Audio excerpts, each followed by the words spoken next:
What's up? What's up? We live. We here, the takeover, finally here. We were talking about this for months, and the moment has finally arrived. I'm Ty. This is Cassie.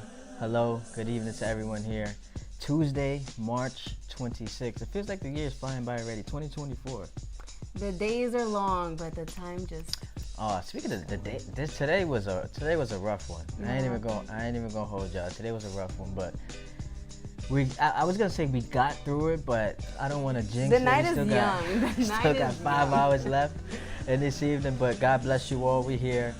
Make sure you hit us up: Facebook, Instagram, YouTube at Progressively Becoming. You know the vibes, you know the deal. Tag a friend, tell a friend. We want to continue to grow this ministry. Shout out to my folks, Lakeisha and Jamel, the pastors of this foundation. So we appreciate them allowing us to step in tonight. But before we get to the two big topics we're going to discuss today that I'm excited about, the gift and the curse of positive toxicity. Toxic positivity. That's one topic. The second topic is, as we're in the midst of Holy Week, we got Resurrection Sunday coming up, which, by the way, we got some good news. We're going to have an in-person service. More details on that in a moment. But with Resurrection Sunday on the horizon, the question is, what are you looking to resurrect in your life? So we'll hit toxic positivity, and we're also going to hit what are you looking to resurrect in your life? It doesn't have to be spiritual. It could just be something emotionally, physical, but we're going to get into that. Before we get to that, but in addition to those things, we're going to get into some tea about some of the things that are happening. Yeah, we got some big stories that are trending. But before we get there, let's remind the people, do a little housekeeping about everything going around with the place of exchange. All right, first and foremost, today is Tuesday, which means in 2 days, on Thursday morning, we're going to be having morning devotions at 6 a.m. So set your alarms and any prayer requests that we can pray with you on Facebook and on YouTube. That's number one. Also, this Thursday and Friday, Pastor Jamel will be speaking in 2 different locations, and I don't know off the top of my head, but it'll be on social media. In Brooklyn and the Bronx. Brooklyn I don't know how I feel about Jamel going up to the BX. I guess sketchy. you got to save everybody out there, but he's gonna be popping off in Brooklyn on Thursday night. He's gonna be headed to the Boogie Down on Friday night, and then of course back to Brooklyn Sunday morning, Resurrection Sunday. Busy, We're gonna busy, be in the busy. building. So excited for that. Make sure y'all hit us up on the social media pages so you can keep updated on everything that's happening. Anything else? Those are the major announcements for this week specifically. Just stay tuned. That way on Sunday when you're with us, we'll have more announcements and you guys are in the loop. But also follow us on Facebook and Instagram, YouTube. If you're watching from YouTube, what up? Progressively Becoming Studios is our handle. That's all the major things. Let's get into it. All right, let's get into it. 7:07 in the big city, March 26th, Tuesday. Happy Tuesday evening to you guys. But unfortunately, there's some rough topics we have to broach. People who know me, my 2 biggest points of emphasis when it comes to what I get excited about: sports and music. And when it comes to music, mainly hip hop. So of course, when I see circling around, going viral on TMZ yesterday, I got to give them the hat tip because they were first on the story. Aren't they always? P. Diddy, man. Not 1 but 2 different raids of his mansion in LA, and then one also in Miami. So you start to think about how devastating this story is. First and foremost, like the victims and alleged crimes. I don't want to crucify him before he's allowed to see court, but when you think about like the things that he's accused of, it's just so disgraceful, so distasteful, and obviously we all hoping that it's not true. But you just have to wonder, like, where this story is going to go. Because there's, like, so many different rumors and allegations being thrown at him. And now he's being raided in links to sex trafficking, sexual assault, rape, prostitution. You got drugs and guns involved. So it's just a crazy, crazy story right now. A crazy, crazy story. Which got me to thinking about this. So we saw it happen with Michael Jackson. We saw it happen with R. Kelly. So at what point do you, as a consumer of music or of art, do you decide to distance yourself from that said art? Like when an artist is accused of wrongdoing and then they get convicted of it, do you decide that you stop listening to their music? So you want me to answer right now? Yeah. Personally, I feel like I can separate the two. I am someone who I can listen to your music and know that you did something that was wrong, but still listen to it and enjoy the music. Because when I listen to the music, for example, R. Kelly, I listen to The World's Greatest. And one thing about that song, it is always going to get me in my feelings. I'm going to feel like I'm on top of the world. I'm not thinking about R. Kelly when I listen to that song. I'm thinking of how the song makes me feel. That's art. He put everything that he put into that song did what it needed to do for a said audience, right? I feel good when I listen to that. So when I listen to music, I'm listening to how it makes me feel. I'm tapping into that, and I don't think it needs to go deeper than that. So I'm gonna bop to Step in the Name of Love. Like if it comes on in a party, I'm not one of those that are like, oh no, we can't do it. I get why people would feel that way, but I think I can separate the two. It's difficult because when you start to go through his discography, you mentioned some of the bangers he got out there. That Step in the Name of Love.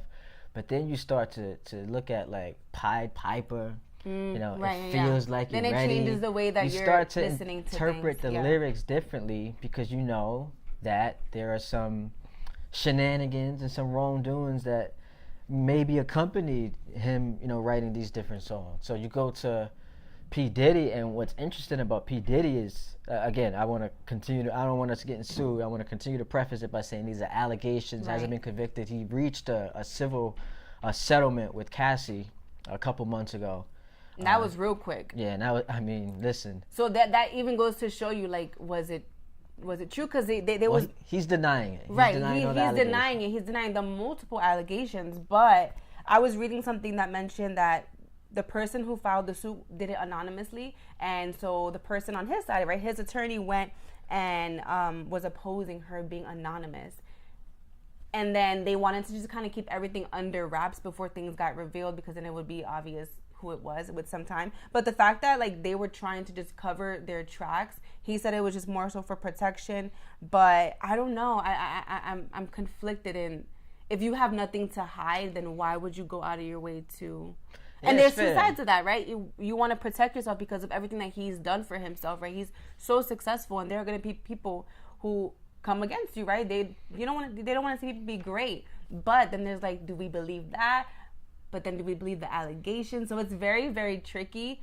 And kind of going back to what I was saying about, like, I can separate the two. I can separate the two, similarly to how they want people to separate the sin from the sinner, right? I can love what you do, right? The art, but I don't have to love what you did. And even it's that hard though. tricky. Not a difference.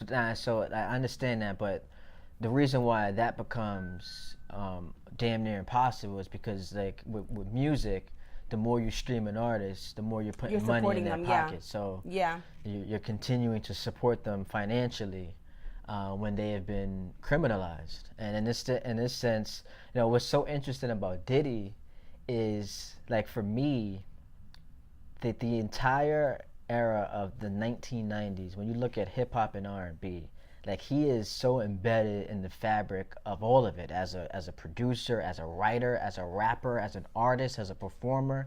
I mean, he has been in let's call it career professional relationships with some icons like Mary J, Biggie, obviously, 112, J-Lo, Total. You look at so many different, Carl Thomas, Jay-Z, Kanye, and that has transcended the genre. It's bled into the 2000s, 2010s, and then obviously before this whole situation dropped, he had just come out with an album, so he was still culturally relevant, right. Damn near three plus decades into his career, and he was known as one of the greatest of all time. So now you're having to subsequently go back and look at things differently, listen to music differently, and decide, do I still want to support this dude who is victimized so many different women, allegedly? I mean, it's really tough. And I also try to, kind of going back to what I was saying about him doing all that he can to protect his image and, making sure that they're sealing these documents and not letting all this information out to the public. Do you think that he's playing his cards right in doing this? Or do you think, because is he playing his cards right to protect himself because of everything that he's worked for? Or is he making it obvious that something's a little bit off? I think in the court of public opinion, once you reach a settlement, people, it's obvious. Yeah, that's a smoking gun for folks, no pun intended. Because he's got a lot going on even when it comes to weapons. Yeah. But Yeah, I think that's the smoking gun for a lot of people. As far as like whether he's handling it correctly or incorrectly, I can't speak on that because I just don't know what he's going through and how true it is. But what I will say is this like is not going away. Obviously, like this isn't going to be something that he just disappears and pops back up 5 years later, dropping an album. This is gonna be a story that continues to feed the beast that is. Even if let's just say he's proven innocent. Yeah, proven in. Like let's just say, like for some, like in some. Yeah, I mean, if he's proven innocent, I think that like that pendulum has swung so far in a direction that people already are saying he's guilty. And that it's hard to rebrand after that. It sucks because I think about the Johnny Depp and Amber Heard case. Remember that was a big thing. Yeah. She went so hard and made all these claims about him being abusive to her, and he lost pretty much everything. He had nothing, and no network wanted to work with him. They took back the Pirates of the Caribbean. I don't know. I say Caribbean. Yeah. Caribbean, and it's like a tomato. Right. He ended up filing a lawsuit against her for defamation, and he won. So, you can come back from certain claims made against you, especially if you are innocent. Yeah, we'll see. We'll see. It's just only time will tell. But I mean, this hits home for me personally as someone who loves this genre. Loves music. Love hip hop so much. Like to see the imprint he's had on what I grew up listening to. And now it's just being spun in such a different direction. Also, Usher, you didn't mention him. He's been. We're not gonna talk about my mate. No, I'm saying like he's got music and he's got a partnership with Usher too. So yeah, but there's some sketchy things happening there too. But. Just so many different levels to this story, different layers that's gonna ultimately play out over the next couple months, years, and so on and so on. So we'll definitely keep you posted on that. That was one of the biggest stories. Only time will tell. From one controversial subject to a different one, Candace Owens. I don't know if you guys have noticed, she's been trending in these streets lately, and the way my brain works is I just investigate why things are happening. Like, what's your motive? What's your end game? So all of a sudden, she's appearing on black networks, Joe Budden's podcast, and she's before or after her being fired. Yeah, and the Breakfast Club. And this comes at a time where she just got fired from the Daily Wire. The Daily Wire is a super aggressive right-wing publication. And her and Ben Shapiro got into it or whatever. Mm-hmm. So she's fired. But the way my brain works, like this woman has made her career on being anti-black. Right. Like all of a sudden, you're now hopping on with Charlamagne and Envy and Jess, I think her name is, the new co-host. That's hilarious, yeah. You hopping on with Joe Budden to talk about black issues and to try to rebrand your image. Like, what's your motive here? So then it clicked for me. Oh, we're in the election season.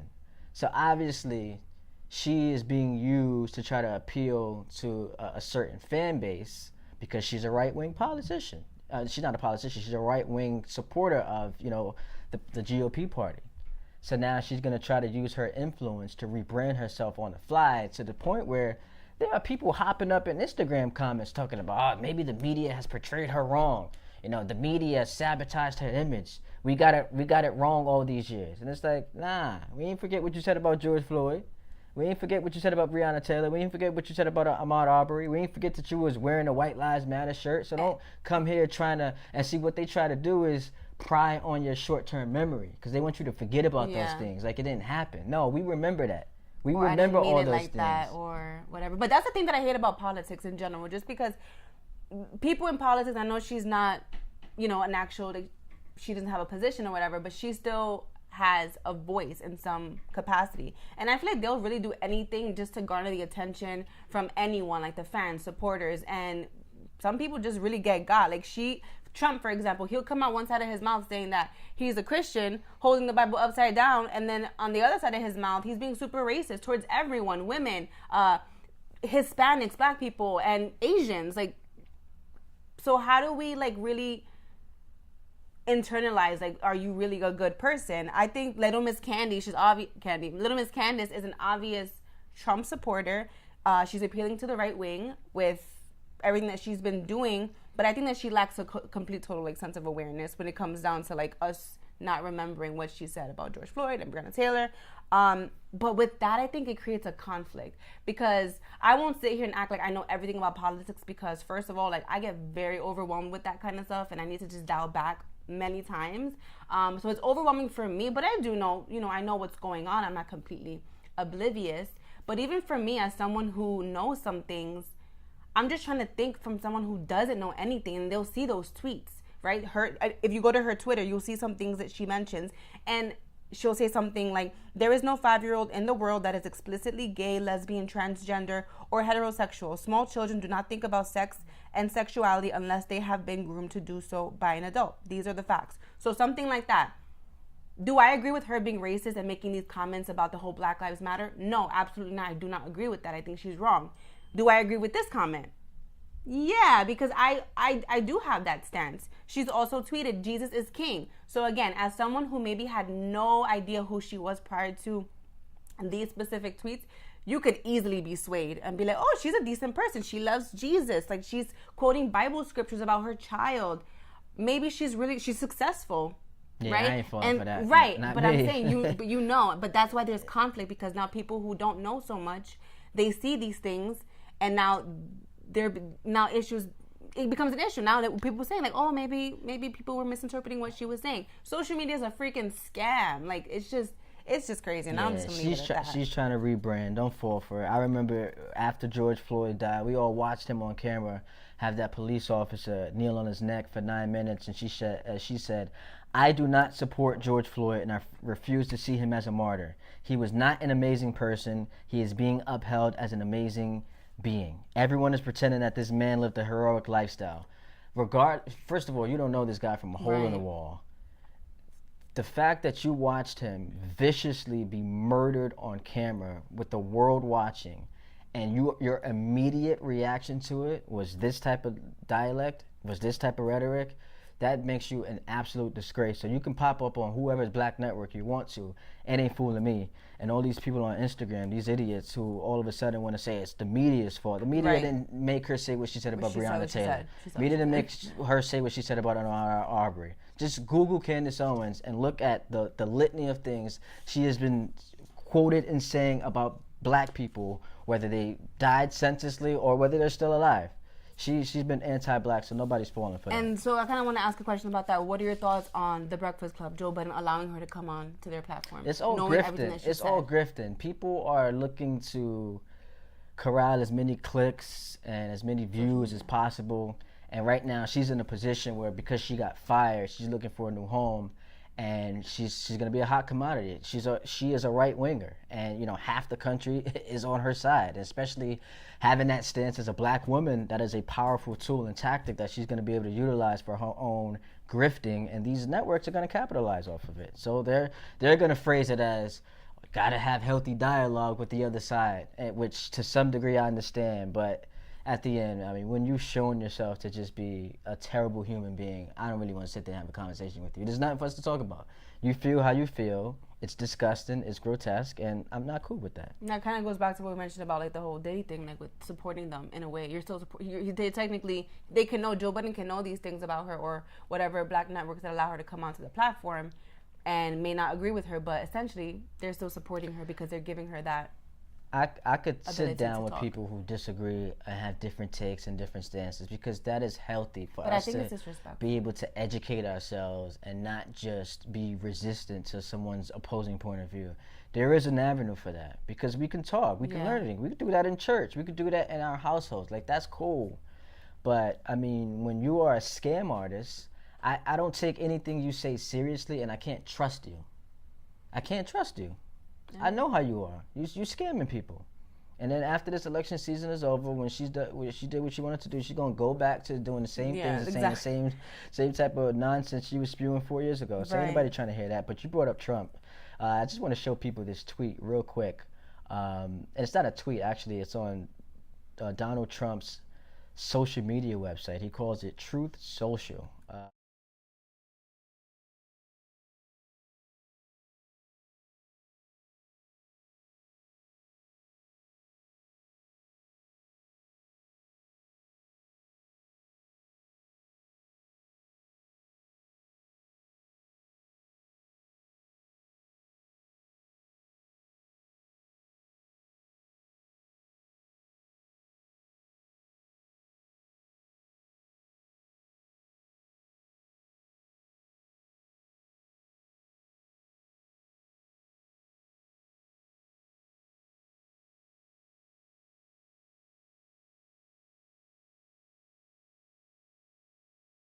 This is like, this is like the Wait, they say they can't hear us. They can't hear us?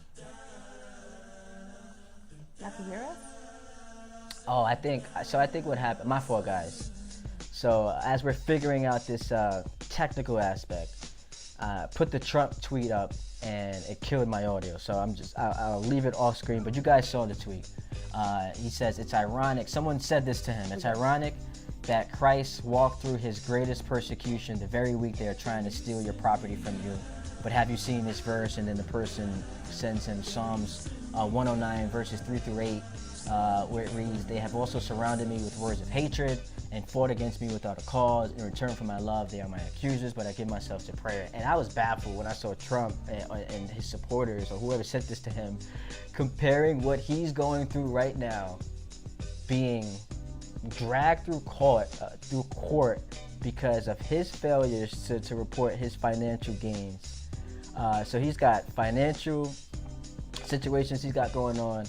He's got the porn star that he was airing out while he was married. So all of the trials and tribulations that he's experiencing, he is now saying that is akin to Jesus Christ during Holy Week the week that we now recognize as Holy Week in the lead up to his persecution. Anything that Trump says, honestly, it's just clown That's behavior. crazy. Like, if I want to laugh, just go ahead and look up Trump, to be honest, because I can't take anything he says seriously. It's just, ever since, even before the pandemic, but there was actually a video that you showed me. I think it was a Biden campaign, and I can't remember the details of it all, but it was just emphasizing how Trump made it seem like things weren't a big deal and then it goes to show all these facts just being spit. Everything that he said and how all of it was just the complete opposite. That's my favorite part, when people are like, oh, I love Trump because he tells the truth. Right. And then it's like, oh, well, no, there's been 74 years of his existence of him just lying literally about everything. Yeah. But no, he doesn't tell the truth. I just wanted to put that social post up because I just found it just insane that somebody compared what he's going through to what Jesus went through. I mean, the world that we live in. If anybody's going to do it, Trump is going to do it. I'm telling you that. All right, so let's get to the main topics here on the program. Once again, remind y'all, follow us at Progressively Becoming Studios. That is Twitter. That's Instagram. That's Facebook. That's over on YouTube. Hit us up. Let us know what you guys are thinking. So one of the topics we wanted to broach this evening was the gift and the curse of toxic positivity. And this speaks to my heart. So first, let's start with defining what toxic positivity is. It is the belief that no matter how dire or difficult the situation is, people should always maintain a positive mindset. It is the rejection of all difficult emotions in favor of a cheerful and often positive, falsely positive facade. So, the gift and the curse of toxic positivity. We are conditioned in our emotional and spiritual journey to remain positive, always be optimistic, always look at the bright side of things. But I ask you, is that necessarily the right thing to do in every situation? Absolutely not.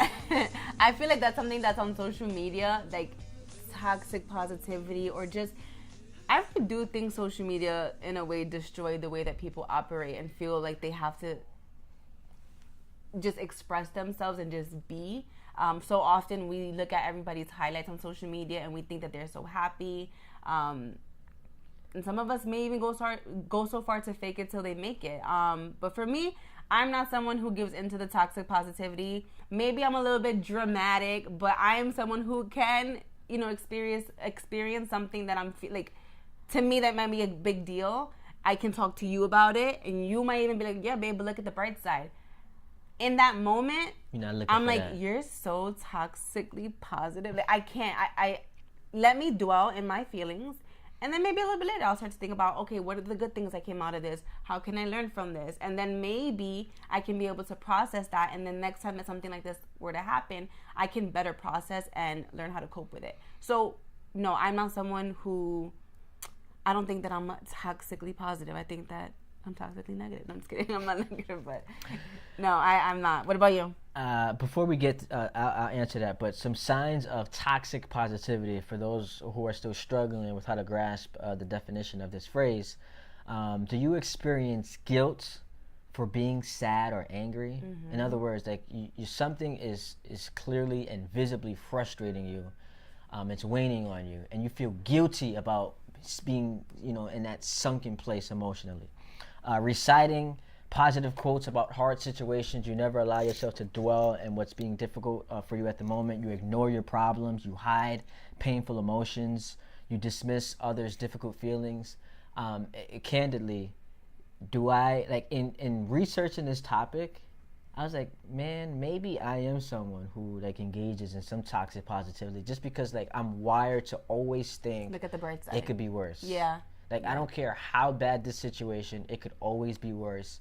And I mean, it was how I was brought up. Like, my mom did not allow me to dwell in negative spaces. Yeah. She would always say, pick yourself up. Pick yourself up. Why you moaning and groaning? And it's not that. And so we call it toxic, which infers that the person who's saying that is being toxic, right? But not that they're being toxic, but consciously doing it. But that positivity, being overly positive in a situation where you might not be able to see the positive in that moment. Like you're kind of forcing something that isn't at that moment. Yeah. So you don't allow yourself to gradually go through, like, those stages of grief and those stages of, quote unquote depression. What I will say though, here's a take. Am I toxically positive? Yes. Do I regret being toxically positive? No, absolutely not. I love being in this space, but I think that the resolution has to be, but do you running two races at the same time. Mm-hmm.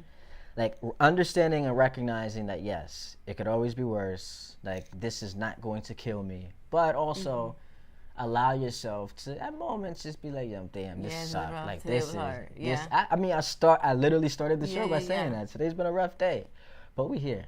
Yeah, we're here. But going off of what you were saying, because, like, I wouldn't say that there's anything wrong with being positive, because of course we want to live a lifestyle that exudes positivity. But what I'm trying to say is that in those moments, it's hard to be positive, and that's okay. You shouldn't force someone else to feel positive about their situation when they're not ready to receive that.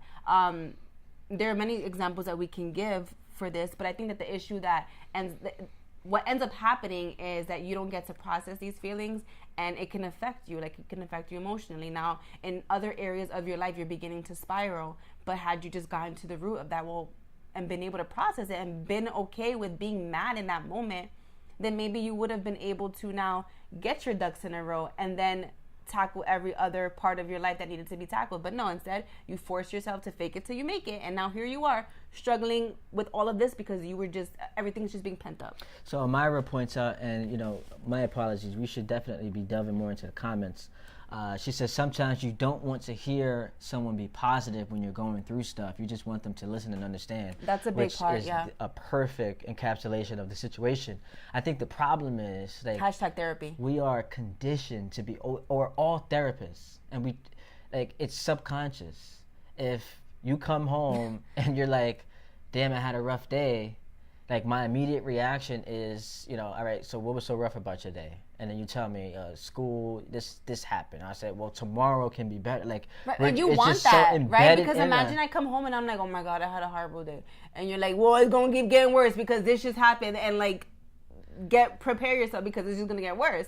I don't want to hear that either, right? It's but tough. there's like you have There's got to be a happy medium, a healthy balance of judging those two things. And like she said, like, some people just don't want to get advice in a moment. They just want to listen. I think I told you the other day, something happened and you gave me a solution or whatever it was. And it's like, I didn't want a solution. I just wanted you to feel bad for me in the moment. And, like, just pick me up and baby me. I'm like, oh, babe, it's okay. It's gonna be I'm okay. not like that. I need that. And then we can be like, okay, like, now let's attack. But I need that sometimes. I'm a tough love. Like, no, I shouldn't say tough love. Because I have that bone in my body where I can apply a nice sentiment to make you feel all cuddly. But I don't know. I don't know what it is. I just have to be a motivator. Yeah. Like, and this isn't to like, say not to be a motivator, but I think you need to be able to be in tune with the person and know when to give that positivity so it doesn't become toxic positivity. But some examples that we spoke about, just in case you're still having a little bit of a hard time understanding what that is. An example would be like, let's say you just lose your job, right? People say things happen, stay positive, one door closes, another opens. Yes, those things are great, right? It's great to say that. It's great to have that type of positivity in your life, because on the flip side, you don't want anybody to be like, oh, that was your last job, baby. You're not getting another job. Like, it's over for you. Like, I don't want to hear that either. But in the moment, like, maybe sympathize with me. Be like, wow, like, I'm really sorry that happened to you.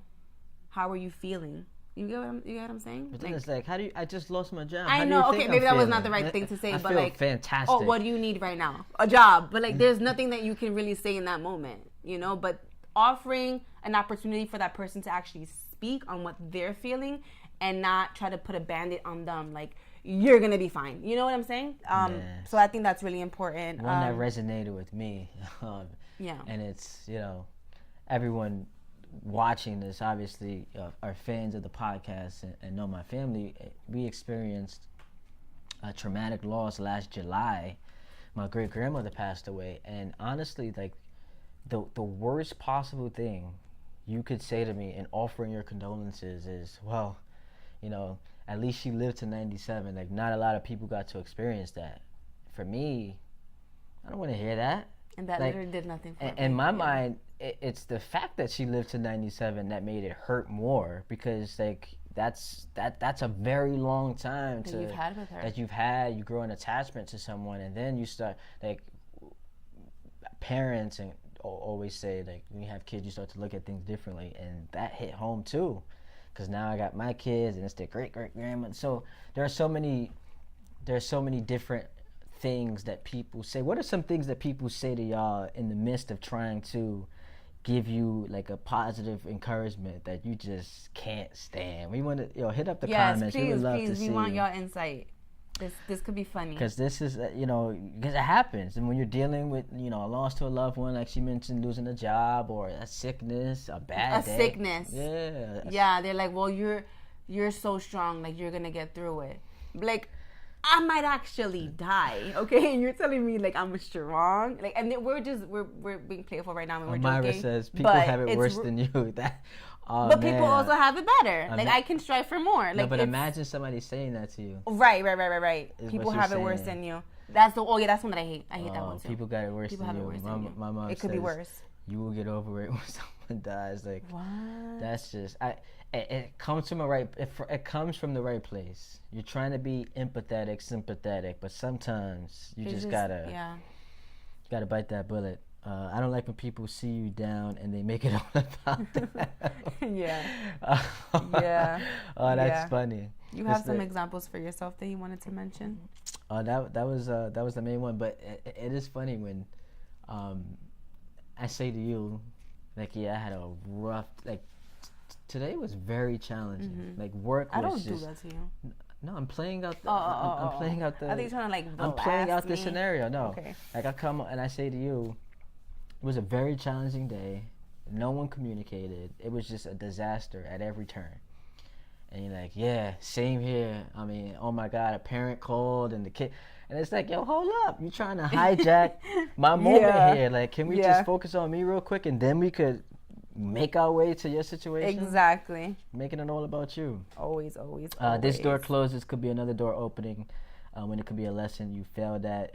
Lydia chimes in with, you'll be okay. Oh, that's horrible. You'll be okay. Or, like, someone would be like, I'm just trying to give examples with, like, kids, just because right now we just in the thick of it. And so people try to give advice, and I know it's coming from a really good place, but some things that they'll say is like, it'll get better. Or, like, I'm like, really? Will it, though? Another one was, oh, but you wanted to have kids. Oh, and it's like, don't do that. Don't do that. Like, or children are a blessing. I know that, but they're also a pain. So it's just certain things that people say. I know a lot of the times it's well-intentioned behind it, but if I'm having a moment, let me have a moment I'm going to get back to what I need to do and I'm going to kill it. But let me just have a moment. Carmen says, when someone passes away and someone asks you, are you okay? Yeah, nah, That's I'm doing annoying. great. Yeah. Just, never been better. But people don't know what to say in those situations. If you don't know what to say, just be like, yo, I don't know what to say. I just want to be here for you. Just want to give you a shoulder to lean on. But yeah, continue to send us some phrases or cliches that people throw your way. And just to put a bow on this, because it's kind of like, what's the phrase I'm looking for?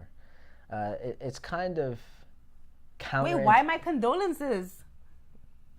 Oh, he's saying that's what he doesn't like. No, I know. Why? Yeah, you don't. Why don't you like that? I feel like if anything, like that's the. Oh, he's probably saying that can be something you say whenever. When someone says passes and someone says, are you okay? Whenever, instead of saying, are you okay? Yeah, He's saying a good thing to say. A good thing to say is my condolences, or you're saying that you don't like that. So give us the... Pastor, please clarify. Yeah, clarify what you mean by that. Kia chimes in with, a hug goes a long way and a smile. Carmen says, exactly, if you don't want words of comfort, just be there and stay quiet. If you don't have words of comfort, yes. Just you don't have words of comfort, just be there and stay quiet. Or cry with the person, maybe not. So it's a little counterintuitive because this is a very slippery slope. You do want people to empathize and sympathize, but sometimes you need to just give them room to feel their emotions, because it goes back to toxic positivity. Exactly.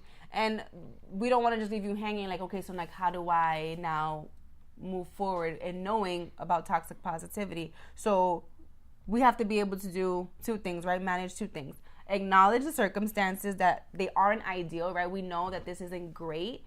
Give yourself as much time, or not as much time, but give yourself the time that you need to process it so that you can heal and deal with it. But then get it together and then just think about how you can move forward from this specific situation, whatever that means. And that was the question I wanted to ask you.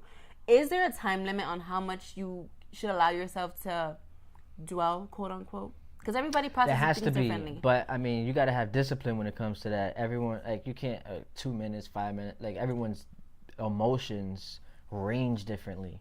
But that's why I said that this is kind of counterintuitive, because the flip side of not embracing the positivity is allowing yourself to stay stuck too long, and now you can't come out of it. So it's trying to balance feeling the emotions, enduring it, while also giving yourself room to come out of it and understand, all right, I can't stay here too long. Right. But that's where the discipline comes in. You're more in tune with your psychology more than others, so that's like a timeline you got to figure out. I'm gonna give myself a weekend and just kick back, binge Netflix, and be all sad and crying. But once Monday comes, I'm hitting the ground running. And I'm right. out. Have a plan, but allow yourself to feel the feelings as you need to. Another thing with toxic positivity is using everything as a learning experience. Do you actually think that in every situation that we come across, there's a learning experience behind it or with it that you can take away from it? And I think once you mature to a point of, and I try to group emotional and spiritual together, because not everyone's spiritual. So once you get to a place of emotional and spiritual maturity, you can almost naturally have a trigger of, all right, what's the learning moment in this situation that I'm going through? It just organically comes. Right, you just understand okay, that makes sense. Yeah, for sure. I agree. And I think that helps you with getting past whatever it is that you're going through. So Jamel clarifies. He says, my condolences is a phrase people use when it's actually more of an action someone should take. So he's playing the semantics game. Semantics. My condolences. Just remember, y'all, it's an action that you should take. So don't just say my condolences, per Jamel. Right, and then not do anything about it. You're just saying to say it. Yeah, and Lydia says some people have a hard time with empathy. Some people do have a hard time with empathy. Maybe therapy, but not everybody has access to those things either. All right, so we covered that. Great job, guys. All that to say, life is hard. It is. Life is hard. Try and look at the positive. You don't have to be super toxic about it, where you're looking at there's no type of negative, not allowing yourself to feel any type of negativity. Feel the feels, make a plan, and do what you got to do. because we all in this life together, and so we got goals to accomplish and stuff. So don't let something keep you down. Let's be able to recognize that, make a plan, move forward, and succeed. So we are in the midst of what many people have termed Holy Week. Yes. And if you run through the days, it started this past Sunday, Palm Sunday, Holy Monday, Holy Tuesday, which we are currently sitting in today, Spy Wednesday, Maundy Thursday, Good Friday, Holy Saturday, aka Black Saturday, and then of course Easter Sunday. So it is the final week of Lent that takes us from Jesus' entry into Jerusalem through his persecution, death, and then ultimately his resurrection. And some people consider this to be the most sacred week of the liturgical calendar because of, everything that happened and, obviously how traumatic and how significant this sequence of events shaped the story of the gospel. So I thought about this today, and it actually wasn't a part of our original rundown, but I just felt strongly about this question I wanted to pose to you and the audience. And that is, what are you looking to resurrect in your life? What are you looking to resurrect in your life? Now, examples of that could be a career change. It could be a lifestyle change. How many of y'all said that once 2024 hit, y'all was going to start hitting the gym? Y'all had 20 pounds you wanted to lose. It's March. Summer 2024 is my... It's March 26th, and you haven't lifted a dumbbell yet, and you still sitting and dwelling in that goal that you had to start the year. So, for some people, it's a vacation. And don't let people make you feel bad about taking vacations. Take as many vacations as you want. Live life a little bit. It's a new hobby. Maybe it's an instrument. Right. Maybe it's, anything. DJing. Could be that. Are you speaking for someone here? It could be a relationship, either starting one. It could be with someone or something. Or a current relationship that you're looking to amend or resurrect. Family, it could be friends. So those are different examples. What are you guys looking to resurrect this week?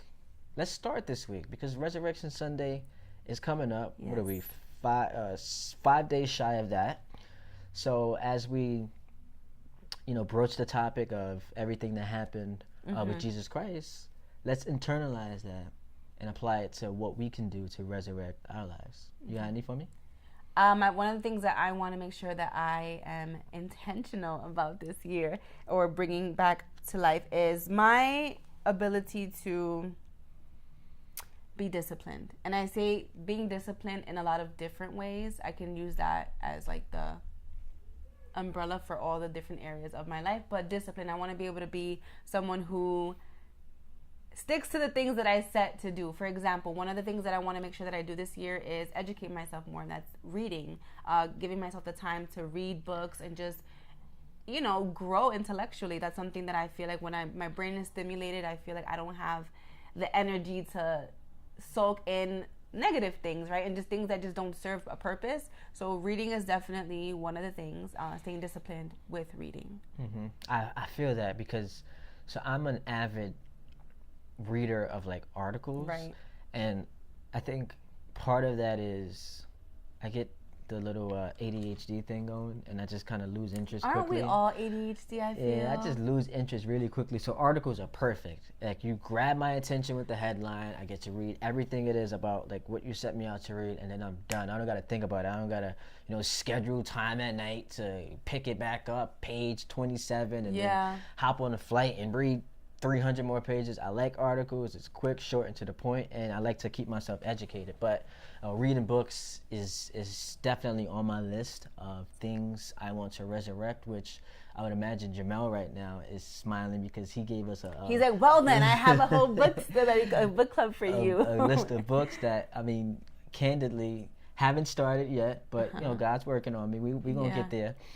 So that's on my list too. What else you got? Speaking of what you mentioned about like not wanting to read through the pages, I know like initially it might sound a little bit daunting, but I went to visit my grandma in Florida a couple weeks ago, maybe 2 weeks ago, and I brought one of the books with me.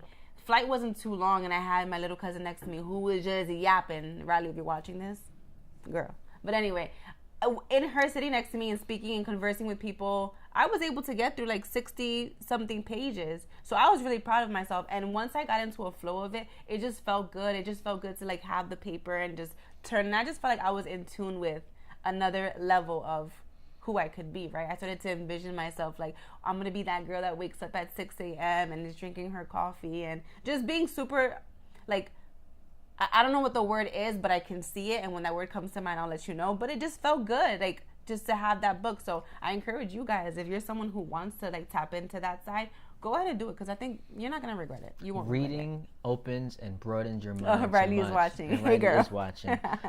Reading, definitely. Movies, too.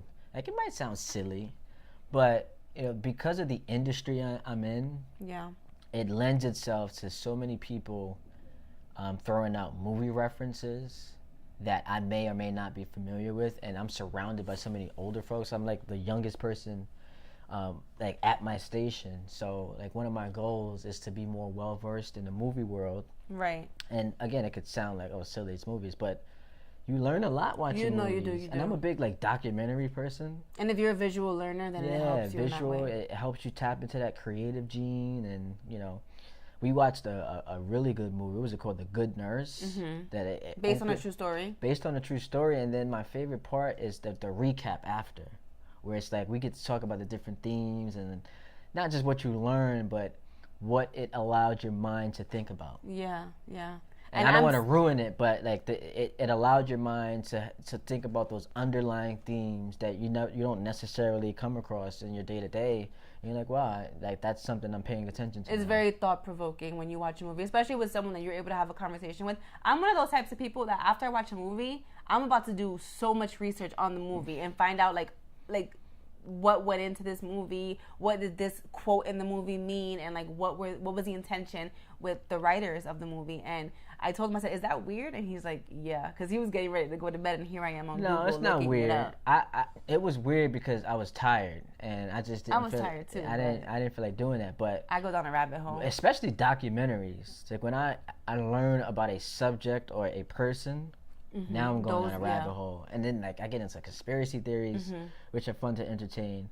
But Kia mentioned that it's better to or it's good to have a physical book than an e-reading book, and I agree with that, because that's when our ADHD like taps in, and we're just doing our little ebook, and then all of a sudden I'm about to scroll up. Let me click Instagram real quick. Okay, now let me go check my emails. Let me go do this, and by the time I realize it's over an hour passes, and I'm tired. I want to go to bed. I didn't get to read. I sometimes find myself as I'm reading thinking about other things, and I'm like, wait, I gotta go back and reread what I just read. So that's a battle. That was a great movie, says both Carmen and Kamisha.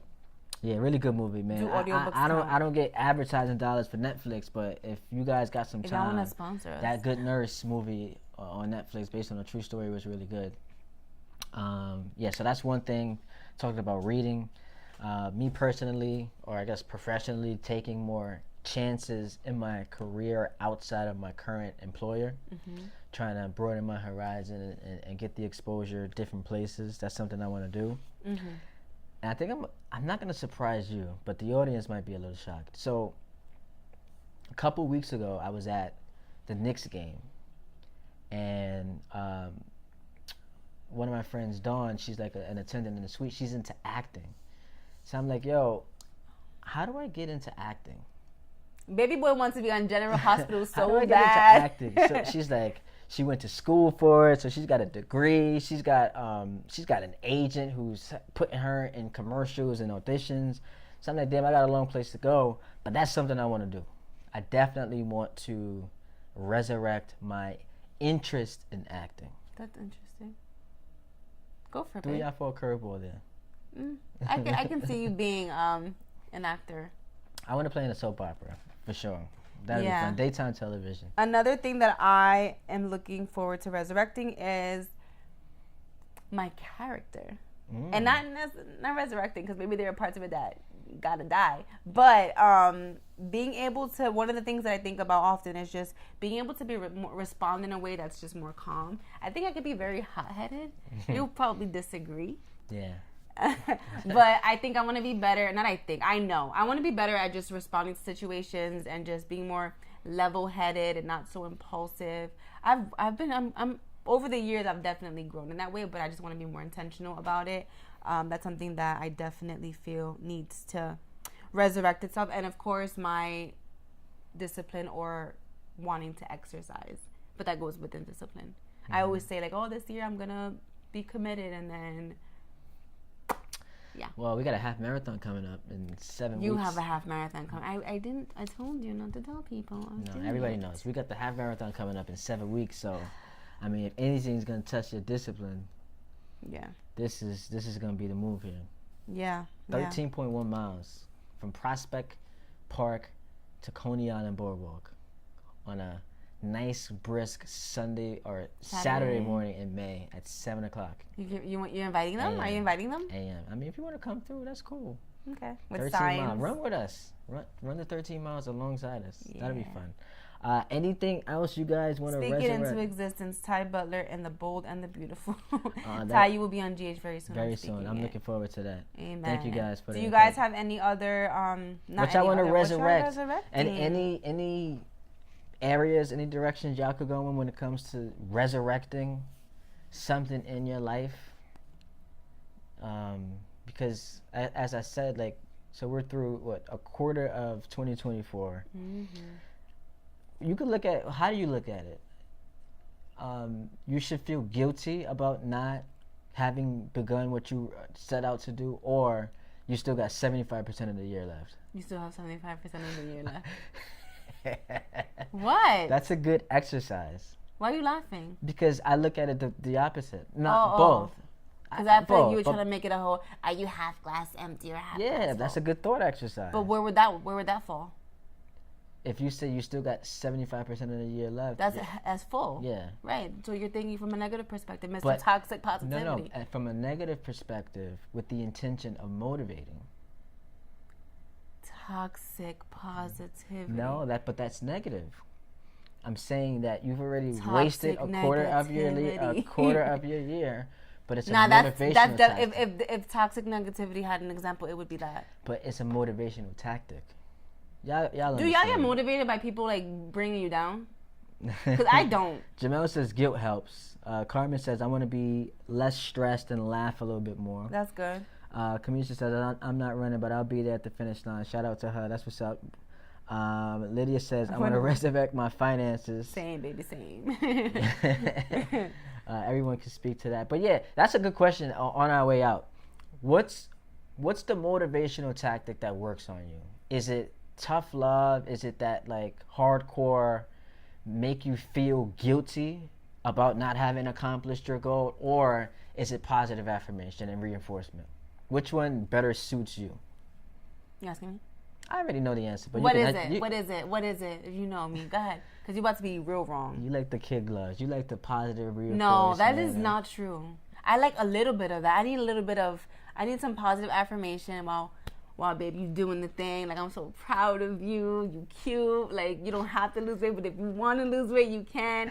But there are times when he's hard on me. Like, let's just say, I don't know. I didn't go to the gym for like the past 6 weeks because I was tired one day, and then it just cycled over into me not going. He'll make comments, and it makes me feel guilty. Yeah, but then I'll end up going because I felt guilty. But that doesn't always work. But let's be accurate.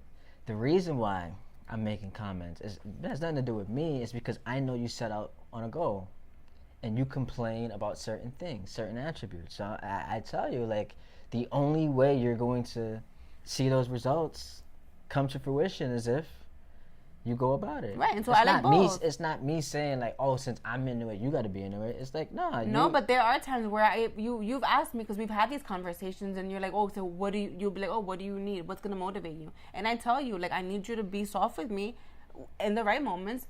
But yeah, you can, but like, hold me accountable for sure. And you've done that, and you have been doing that like more recently too. And it's been working. I ran 6 miles recently. You did.